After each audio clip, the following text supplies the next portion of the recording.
Chapter 11. Then Zophar the Naamathite replied, Are all these words to go unanswered? Is this talker to be vindicated?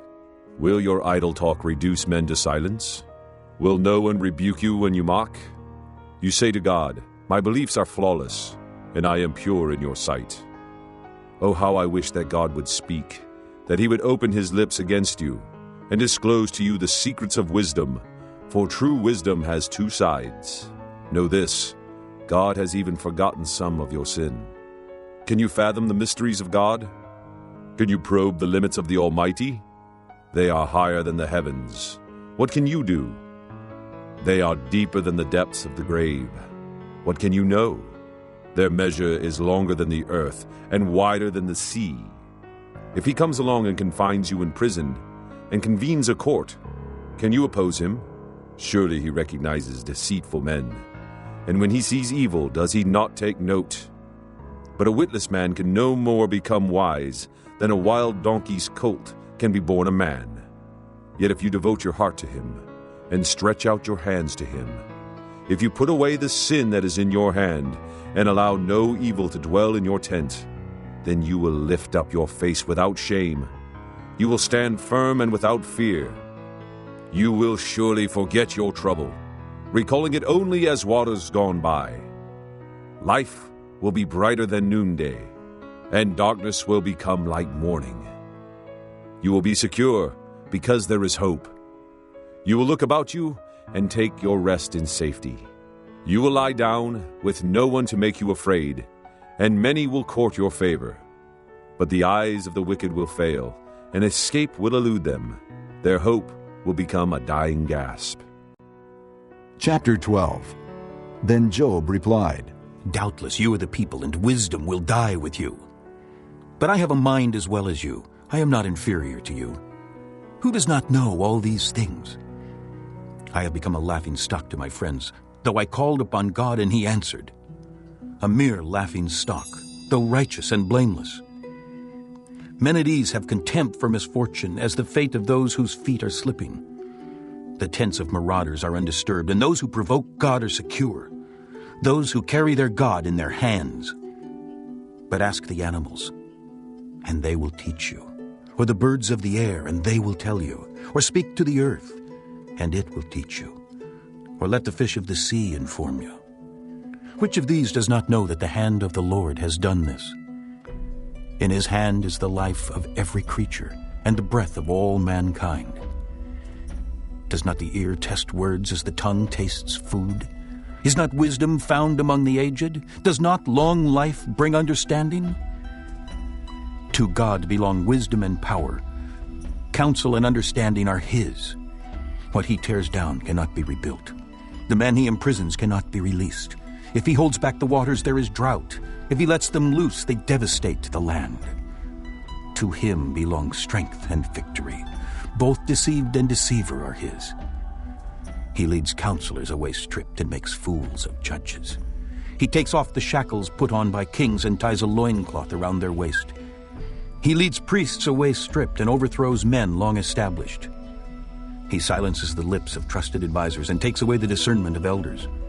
He pours contempt on nobles and disarms the mighty. He reveals the deep things of darkness and brings deep shadows into the light. He makes nations great and destroys them. He enlarges nations and disperses them. He deprives the leaders of the earth of their reason. He sends them wandering through a trackless waste. They grope in darkness with no light. He makes them stagger like drunkards. Chapter 13. My eyes have seen all this. My ears have heard and understood it. What you know, I also know. I am not inferior to you. But I desire to speak to the Almighty and to argue my case with God. You, however, smear me with lies. You are worthless physicians, all of you. If only you would be altogether silent. For you, that would be wisdom. Hear now my argument. Listen to the pleas of my lips. Will you speak wickedly on God's behalf? Will you speak deceitfully for him? Will you show him partiality? Will you argue the case for God? Would it turn out well if he examined you? Could you deceive him as you might deceive men? He would surely rebuke you if you secretly showed partiality. Would not his splendor terrify you? Would not the dread of him fall on you? Your maxims are proverbs of ashes. Your defenses are defenses of clay. Keep silent, and let me speak. Then let come to me what may. Why do I put myself in this jeopardy and take my life in my hands? Though he slay me, yet will I hope in him. I will surely defend my ways to his face. Indeed, this will turn out for my deliverance, for no godless man would dare come before him. Listen carefully to my words. Let your ears take in what I say. Now that I have prepared my case, I know I will be vindicated. Can anyone bring charges against me? If so, I will be silent and die.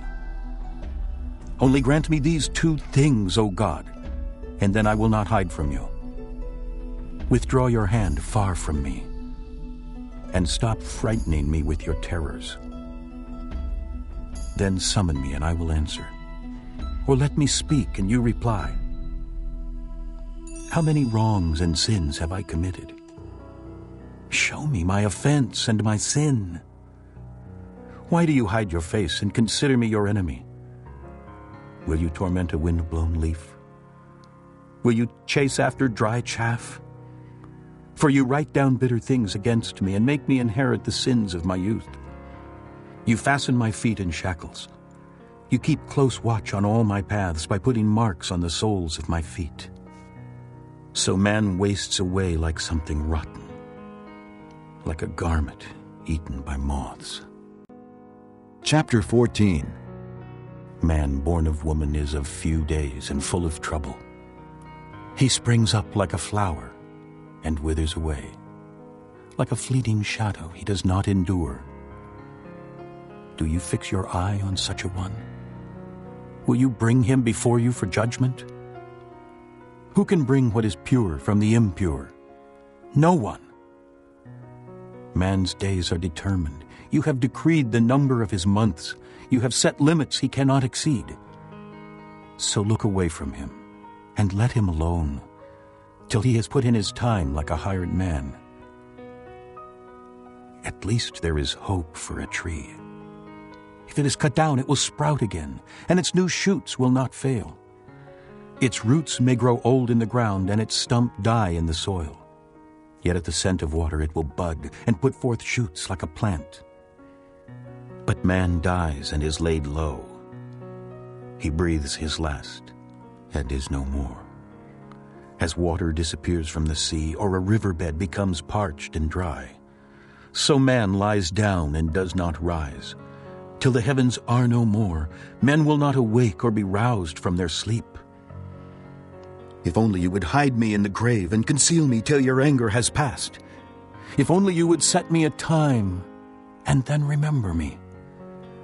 If a man dies, will he live again? All the days of my hard service I will wait for my renewal to come. You will call, and I will answer you. You will long for the creature your hands have made. Surely then you will count my steps, but not keep track of my sin. My offenses will be sealed up in a bag. You will cover over my sin.